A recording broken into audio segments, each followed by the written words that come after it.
Jadi kita sebagai orang percaya jangan pernah saudara istilahnya stres, tapi kita tetap berjalan sesuai kehendak Tuhan. Apapun masalah, memang stres boleh saudara, tapi jangan sampai kita sebagai orang percaya sampai depresi, sampai stres, hidupnya jadi berantakan karena kita mengalami persoalan saudara. Tapi kita sebagai orang-orang percaya, kita tetap berdiri teguh karena Tuhan begitu mengasihi kita, dan kita harus mengerti hal itu saudara. Jangan seperti orang-orang dunia yang tidak mengenal Tuhan, hidupnya kalau mengalami stres akhirnya melakukan hal yang negatif. Tapi kita sebagai orang percaya, kita tetap bergerak maju apapun yang terjadi. Boleh rintangan, hadangan, masalah apapun, kita sebagai orang percaya tetap kuat. Ada amin saudara. Karena kita mengandalkan Tuhan dari segala Tuhan yang ada di dalam kehidupan.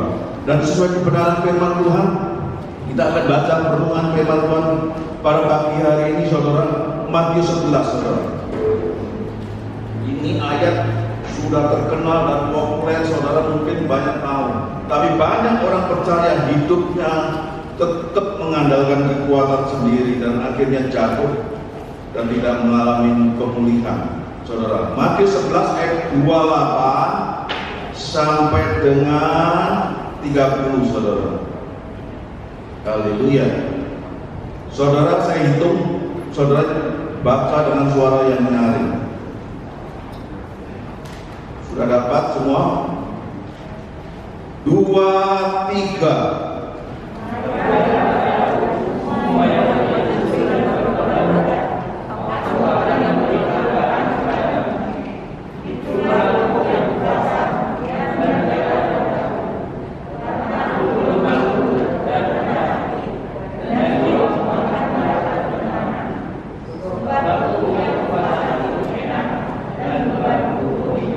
Amin, amin saudara. Jadi firman Tuhan saya beri tema judul Tuhan Yesus sumber jawaban dalam hidup apapun persoalan. Jadi Tuhan Yesus adalah sumber segala jawaban dalam hidup.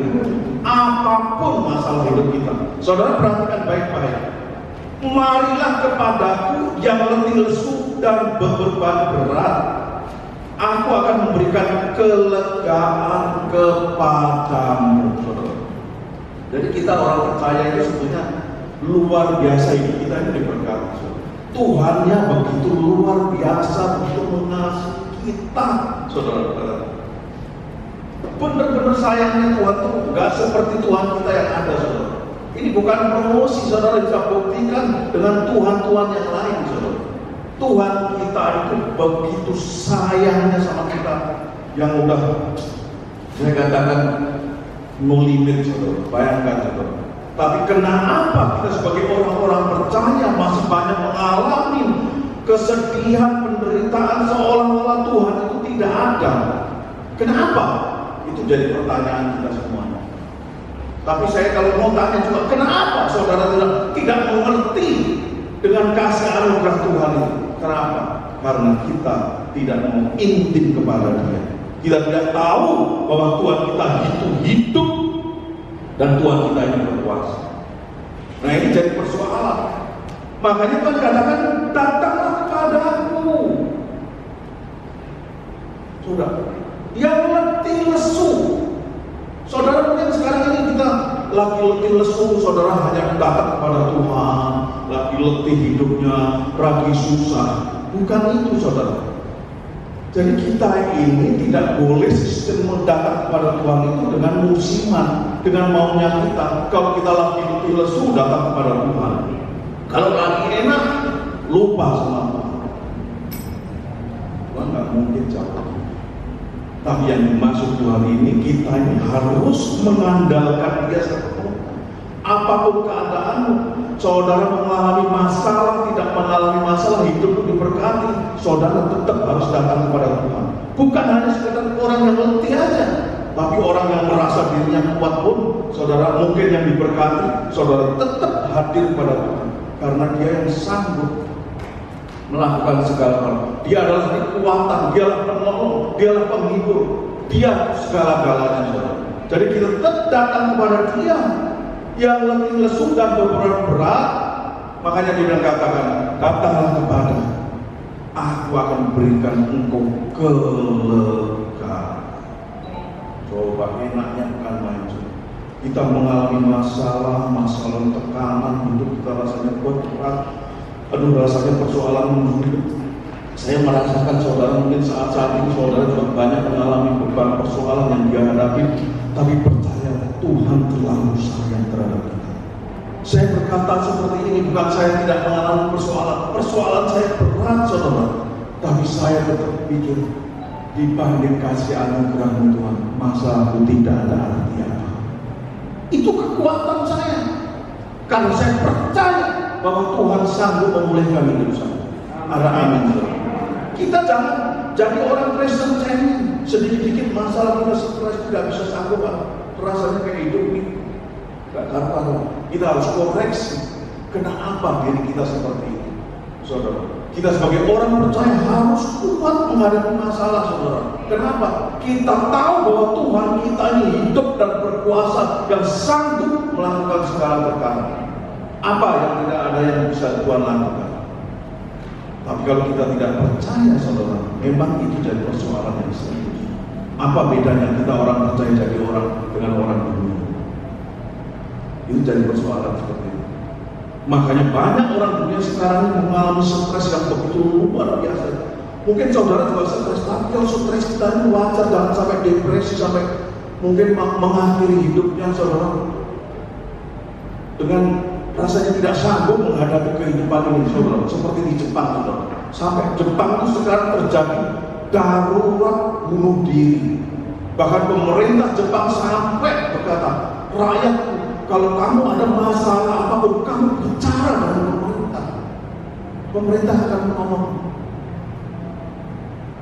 Tapi kita orang percaya, saudara, kita mungkin sama pemerintah tidak ditolong, saudara. Tapi percayalah, Tuhan kita pasti menolong kita.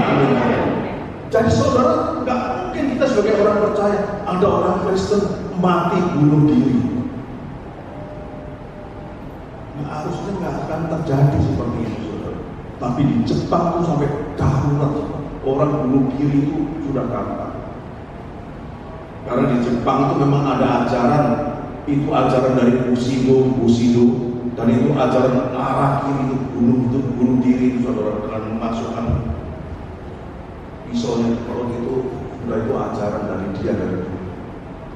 Tapi kita orang percaya, kita diajarkan dengan kasih, kita diajarkan dengan kelemah lembutan, diajarkan dengan penguasaan diri.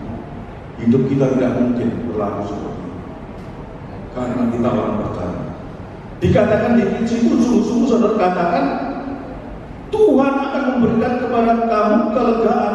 Makanya dikatakan, pikulah kuk yang kupasang dan belajarlah kepada, karena aku ini lemah lembut dan rendah hati, maka jiwamu akan mendapat ketenangan. Tuhan bilang, belajarlah. Jadi pikulah kuk dan belajarlah kepada aku. Kita sebagai orang percaya, kita harus memikul kuk yang dipasang, karena kita akan belajar pada Tuhan. Jadi kuk itu berbicara buat persoalan, masalah yang kita ada. Tapi saudara katakan, belajar kepada Tuhan. Kenapa? Tuhan itu sudah ajarkan kepada kita. Dia yang mulia, dia yang agung. Dia mau turun ke dunia karena kasih. Dia menderita untuk kita. Kata Tuhan, kalau engkau menderita, belum mencucurkan air darah. Coba saudara bayangkan. Jadi belajarlah kepada. Saudara ada nggak di sini yang lahir di kanan? Nggak ada. Saudara pernah nggak yang digebukin orang sampai bonyok sampai darahnya bercucuran? Ada. Belajar sama Tuhan. Aku udah belajar, kamu kasih pelajaran. Masalahmu apa? Persoalanmu apa? Kecil sebenarnya dibanding kasih karunia Tuhan. Memang kita mungkin banyak juga, kita sering mendengar pujian, banyak perkara yang tak dapat ku mengerti. Kenapa semuanya ini terjadi di dalam hidup ini? Tapi percayalah, Tuhan selalu mengerti. dan Tuhan selalu peduli. Ada amin, saudara? Tuhan tidak membiarkan.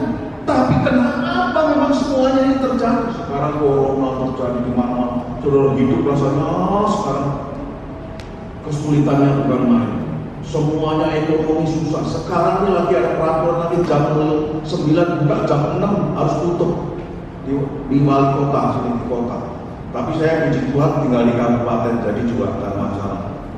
Tapi mau di mana aja peraturannya, kita sebagai orang percaya, saudara, kita tetap harus berjalan disiplin, mendengarkan apa yang menjadi peraturan pemerintah juga. Kita ikutin. Kita jadi orang percaya, saudara tidak perlu takut untuk menghadapi apapun. Masalah apapun yang terjadi, Tuhan itu turut bekerja dan Dia selalu mendatangkan kebaikan bagi anak-anaknya yang terpanggil dan sesuai dalam rencana mengasihi Dia. Saudara, jadi hidup kita kalau saudara mengasihi Tuhan, nggak ada masalah. Mau ada yang masalah apapun, kita tetap belajar kepada Tuhan. Tuhan itu terlalu luar biasa. Dia terlalu sayang terhadap kita. Saudara, kita ini tidak mengerti diri kita disayang Tuhan. Makanya persoalan kita jadi berat. Kita mengandalkan kekuatan sendiri, kita mengandalkan daya tarik dunia. Akhirnya hidup kita semakin tertekan. Karena ada pujian, tak satu pun dapat menghiburku, tak seorang pun dapat menolongku. Hanya Yesus jawaban hidupku. Bersama Dia hatiku damai, walau dalam lembah kegelapan. Bersama Dia hatiku tenang, walau hidup penuh tantangan. Tak satu pun dapat menghiburku, tak seorang pun dapat menolong. Hanya Yesus jawaban hidup. Boleh menangis, meneteskan air mata. Ini hanya Yesus jawaban hidup. Kalau saudara lagi masalah sulit ini, saudara, jangan saudara minta tolong sama siapa. Enggak, tolong si Mono. Orang lain juga lagi susah, saudara. Tapi minta tolonglah kepada Tuhan. Dia nanti sanggup melakukan segala perkara. Dia memberikan jalan keluar. Saudara, saya ini kalau sekarang kalau saudara lihat, saya kayaknya orang nggak punya masalah. Tapi sebetulnya saya banyak masalah. Tapi saya tetap kuat menghadapinya.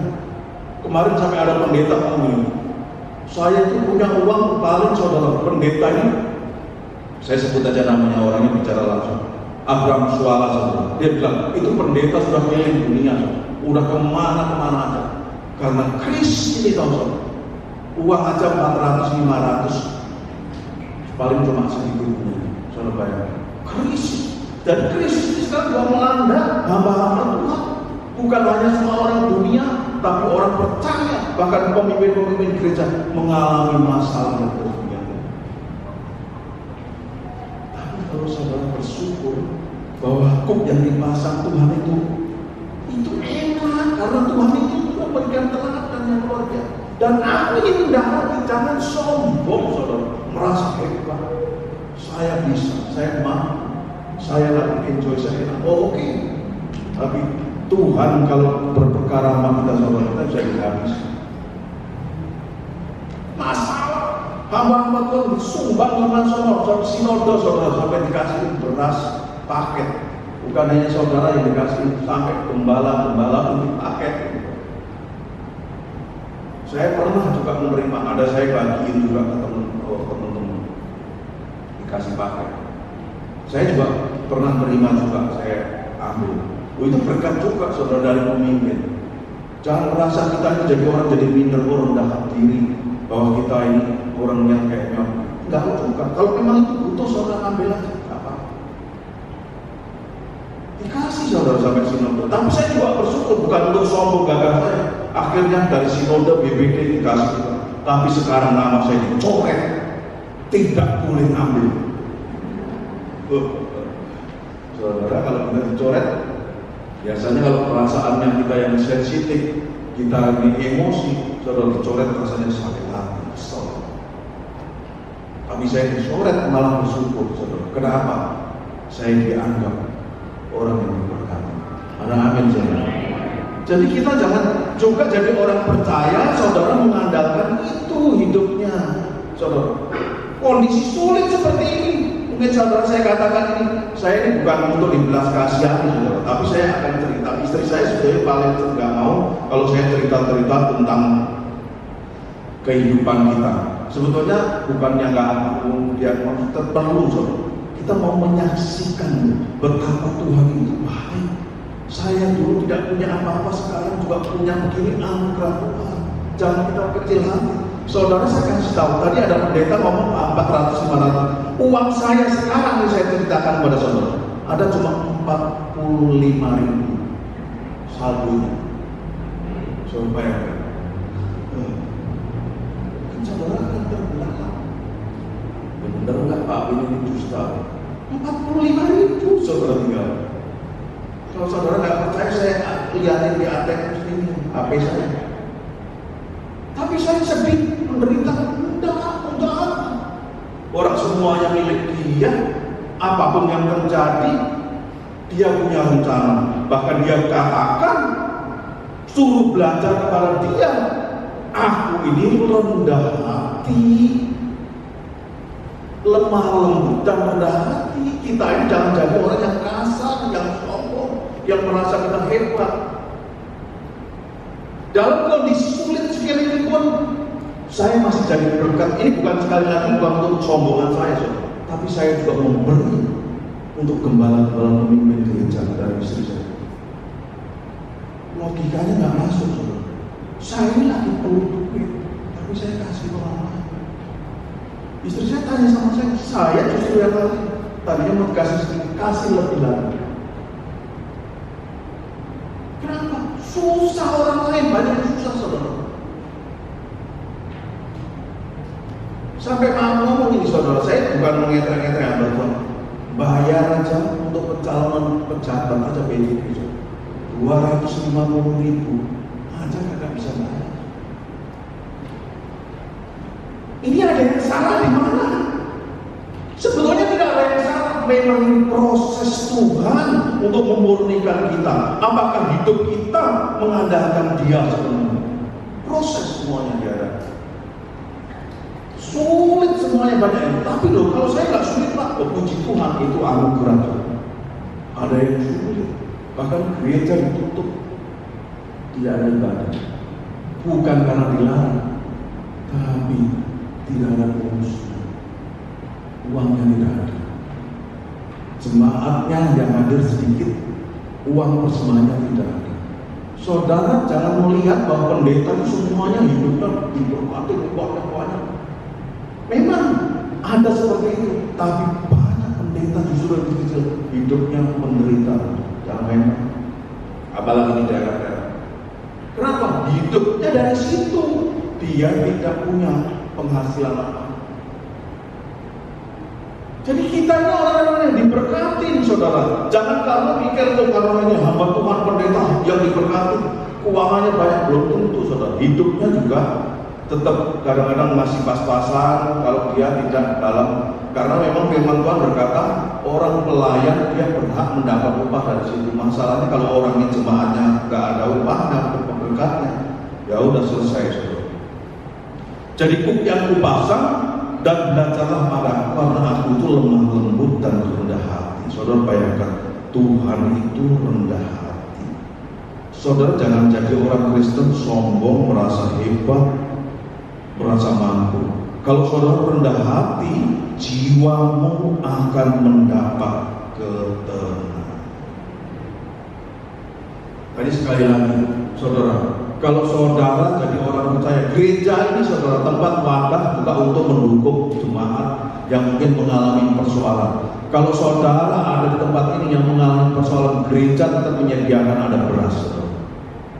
Ada teman-teman juga menyediakan sembako. Saudara jadi orang Kristen tidak mungkin saudara kelaparan. Ada amin, saudara. pasti hidupmu dikasih berkat. Tapi saudara juga harus belajar jadi orang percaya.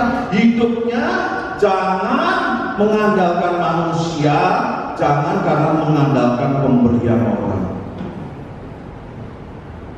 Karena berbahagialah orang yang memberi, bukan yang menerima.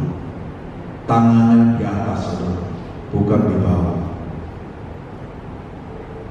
Kalau saudara dikasih gereja, boleh.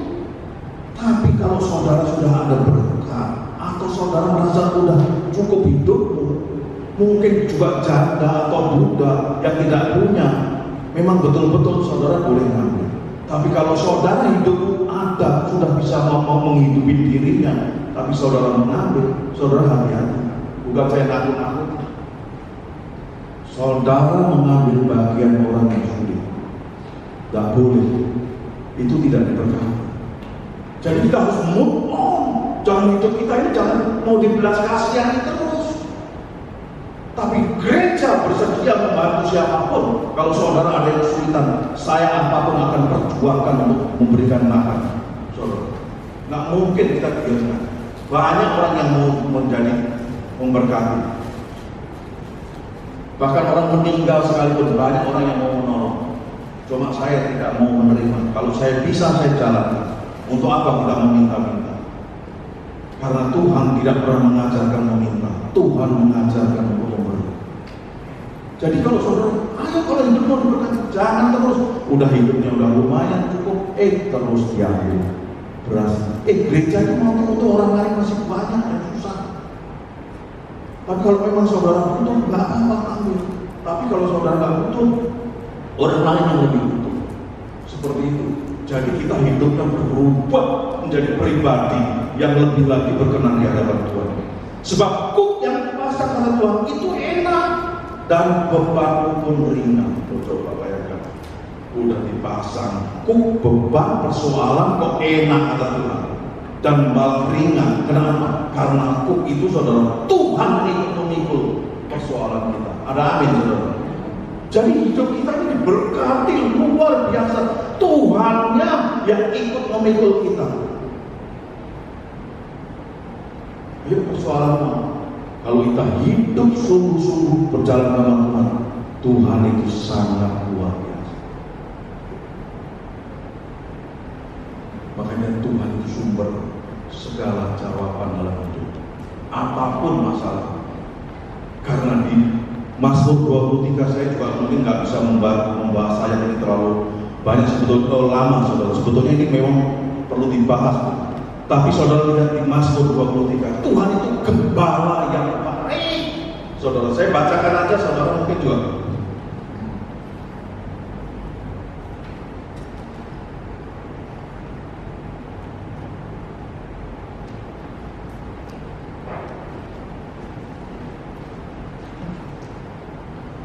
Tuhan adalah gembala yang baik. Tuhan adalah gembala takkan kekurangan aku. Ia akan membaringkan aku di padang yang rumput yang hijau. Ia membimbing aku ke air yang tenang. Ia menyegarkan jiwaku. Ia menuntun aku di jalan yang benar oleh karenanya. Sekalipun aku berjalan dalam lembah kekelaman, aku tidak akan takut bahaya, sebab aku besertamu. Padang, gadang, dan tongkat itulah yang menghibur aku. Engkau menyediakan hidangan bagiku di hadapan lawan. Saudara, lawan kita, masalah virus corona, masalah apa? Disediakan sama Tuhan di hadapan kita. Dan dikatakan situ, saudara bayangkan, Engkau menyediakan hidangan bagiku di hadapan lawanku. Engkau mengurapi kepala dengan minyak, piala penuh dengan melimpah. Kebajikan dan kemurahan belaka akan mengikuti aku seumur hidupku, dan aku akan diam di dalam rumah Tuhan sepanjang masa. Saudara, ayat yang ke-25, saudara lihat ayat 12 katakan, siapakah orang yang takut kepada Tuhan? Kepadanya Tuhan menentukan jalan yang harus dipilihnya. Orang itu sendiri akan menetap dalam kebahagiaan, dan anak cucunya akan mewarisi bumi. Berapa enak sama. Kalau hidup kita takut berjalan sama Tuhan, saudara jangan pernah khawatir. Apapun yang terjadi, pasti Tuhan punya rencana yang terbaik. Karena Tuhan itu menetapkan langkah-langkah orang yang hidupnya berkenan kepada. Apabila dia jatuh, tidak sampai tergeletak. Itu Mazmur 3, karena Tuhan yang menopang dia. Dan Daud berkata, tidak pernah ada orang benar hidupnya meminta-minta. Anaknya minta-minta, orang benar hidupnya kelaparan nggak ada. Catat baik-baik. Jadi kita harus benar-benar jalanin. Jangan cuma ya kita ngomong aja, tapi harus praktekkan menghadapi. Sekarang orang besar semua, saudara. Masalah saudara bukan main-main. Punya mall aja uangnya yang miliaran, triliunan aja saudara bisa bangkrut. Apalagi kita orang yang nggak punya, yang masih jumlahnya kecil. Saudara, saya selama 6 bulan ini sampai 7 bulan penjualan mobil cuma 1-2, itu pun jual rugi. Tidak ada pemasukan, tapi pengeluaran besar nggak bisa dikendali mas. Kenapa? Kebutuhan yang udah kelas biasa di atas, kebutuhan di atas ya tetap itu sulit ini. Kebutuhan di bawah, tapi kita tetap harus menyesuaikan, harus ikat pinggang. Tapi bukan karena kita lagi stres, tapi kita harus bijaksana. Nah mungkin lagi seneng-seneng, kalau lagi susah begini, saudara malah sengaja beli sesuatu yang nggak ada gunanya. Itu orang namanya orang stres. Tapi kita tetap mengandalkan Tuhan. Tuhan itu gembala yang baik, takkan kekurangan kita. Dia akan menyediakan hidangan di lawan-lawan kita. Bahkan dia disediakan pada rumput yang hijau. Jadi anak-anak Tuhan, saudara berkati. Ada amin? Saudara berkata, coba kiri kanan, hidup kita diberkati. Hidup kita dikasihi Tuhan. Saudara. Jadi saudara jangan pernah khawatir hidup, percaya. Tapi banyak orang hidupnya tidak mengandalkan Tuhan. Datang ke gereja, kelihatannya ibadah, tapi tidak mengandalkan Tuhan. Hidupnya tetap memberikan kekuatan pada mengandalkan kekuatan sendiri. Tapi kalau kita mengandalkan Tuhan, Tuhan Yesus itu terlalu baik. Yesus, Engkau baik, sungguh baik, sangat baik. Yesus, Engkau baik, sungguh baik, sangat baik. Kasih-Mu kekal selamanya. Aku telah mengenal kasih karunia-Mu. Aku telah mengenal kasih karunia-Mu. Kau kaya, rela jadi miskin supaya aku jadi kaya.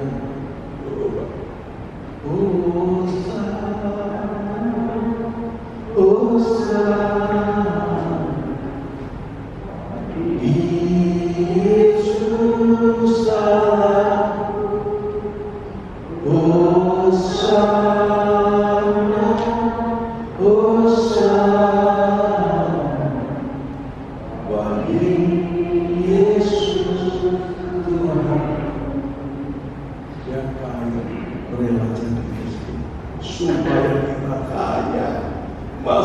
Kristen hidupnya meminta-minta, stres, nggak bisa berdaya. Tuhan nggak berdaya. Makanya jangan pernah koreksi Tuhan, koreksilah diri, karena Tuhan itu tidak pernah salah. Kasih Yesus sungguh indah di dalam hidupku ini, sungguh manis. Lebih manis hidup bersama Yesus. Yesus, nama Yesus, pujilah Dia. Kasih-Nya kepada saya sampai selama-lamanya. kepada saya sampai selama-lamanya. Saudara, kita kadang-kadang nangis, rasanya nangis dulu. Bukan karena nangis, kenapa orang mengerti kasih Allah, lebih mengutamakan kepentingan pribadi, kepentingan dunia, tapi tidak cari dulu. Merasa dirinya kuat, merasa dirinya mungkin tidak letih lesu, merasa dirinya tidak berbeban berat. Tapi kalau udah susah, tahu capek. Ini kesalahan yang paling fatal. Salah satu bukti kita meremehkan itu, kita nggak serius melayani Tuhan, kita tidak serius beribadah kepada Tuhan. Itu salah satu. Karena kalau kita sungguh-sungguh sama Tuhan itu apapun saudara, badai silih berganti hidup kita, tetap kita mengasihi Tuhan lebih dari segala. Jadi Tuhan itu sumber saudara. Masalahmu apapun saudara, percaya Dia jawab apapun tekanan. Dia sanggup memulihkan hidup kita. Ada amin saudara. Ayo andalkan Tuhan, jangan andalkan kekuatan sendiri. Saya ini paling terpenghibur kalau hidup saya itu seperti ya kayak contoh Ayub orang benar tapi Tuhan izinkan masalah. Saya ini siapa dibandingkan Ayub hamba? Ayat 1 ayat 21 itu pegangan saya benar. Saya belum menghadapi masalah pun. Aku lahir telanjang, kembali telanjang. Engkau yang memberi, Engkau juga yang mengatur. Terpujilah nama. Ya, baru diambil sedikit aja udah stres. Bagaimana diambil seluruh. Kalau saya menghadapi masalah ini, saudara, saya bukannya saya stres, tapi memang ada jalan keluar. Hikmat tuntunan Tuhan bagaimana? Yang harus kita lakukan, minta tuntunan Tuhan. Saya tidak mengandalkan manusia, tetap saya mengandalkan Tuhan. Tapi saya juga punya hikmat untuk bagaimana caranya. Jadi nggak usah mana, lahir telanjang, saudara. Coba kalau kita mengerti aja apa firman Tuhan yang dilakukan, ayo saudara, hidup kita ini sebetulnya diberkati luar biasa, saudara. Lahir telanjang, saudara. Saya makanya kalau menghadapi masalah, mengalami tekanan, saya cuma ingat lahir telanjang, kembali telanjang, dan segala sesuatu tidak ada yang abadi. Saudara menderita juga nggak abadi. Saudara kaya, berkati, bahagia juga tidak abadi. Tapi bersama Kristus hidupmu bisa abadi berkati. Kenapa? Kita sebagai orang percaya harus terus semangat, saudara. Karena kalau dunia, saudara, itu selalu endingnya tragedi. Tapi bersama Kristus selalu happy ending. Saudara bayangkan. Saudara sadari nggak itu? Ini bukan cerita. Saudara bisa buktikan. Saudara mau apapun di dunia ini, saudara kehidupanmu, kekayaanmu, hebat punya apa-apa, endingnya tragedi. Saudara boleh buktikan. Tapi bersama Tuhan, walaupun pintu salib kita dipasang di tengah kita, endingnya selalu happy ending. Ini fakta, saudara. Kalau saudara tidak percaya, kita tidak perlu beriman. Karena apa?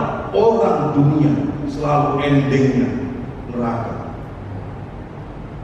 Tapi orang percaya endingnya selalu surga. Happy ending.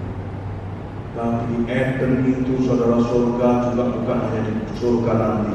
Tapi kita sebagai orang percaya di dunia ini juga kita harus mengalami surga dalam hidup. Kalau enggak itu, buset, ngomong bohong. Rumah tangga harus ada sukacita, tetap damai sejahtera. Ada masalah, tetap kita berjuang lakukan. Jangan tiap hari ribut masalah. Ini saudara sekarang benar-benar masalahnya lagi tegangnya luar biasa. Setan lagi senang mau mengerjain kita semuanya, termasuk orang percaya. Emosinya tinggi, marah, dikit-dikit marah. Sekarang banyak orang cerai, solusi, udah pokoknya jadi kacau balau. Mungkin saudara nggak merasa kacau, malah saudara diberkati datang ke gereja. Ada amin, saudara. Itu anugerah Tuhan. Kacau saudara semua, apa yang lain. Emosinya itu tinggi. Kenapa? Stres. Ada anak dibunuh, anaknya digantung, istrinya dibunuh, anaknya dibunuh, semuanya. Ini baru berita ini. Itu kenapa? Emosi, loh. Sadar karena tekanan. Orang kalau nggak punya duit, emosinya tinggi. Ada amin, saudara? Puji Tuhan, nggak ada yang amin. Tapi saudara hati-hati, jangan cuma karena pakai topeng, tapi asli. Sekarang kan saudara pakai topeng semua. Tapi itu ilustrasi aja, saudara. Nah, kita jangan hidup dan pakai topeng. Kalau sekarang pakai topeng karena pengamanan enggak apa, tapi hidup kita jangan pakai topeng membohongin diri sendiri. Orang nggak punya duit itu saudara, stres tinggi, saudara. Sadar tidak? Tapi kita harus kendalikan. Bukan itu kita. Kita tetap ada damai, sejahtera, sukacita, dan hidup kita diberkati. Amin. Jadi apapun yang terjadi, andalkan Tuhan, karena Tuhan adalah sumber segala jawaban dalam hidup. Tuhan Yesus memberkati. Mari kita bangkit berdiri, kita dan berdoa. Seluruh hamba-hambanya juga yang mau melayani perjamuan kudus, silakan maju.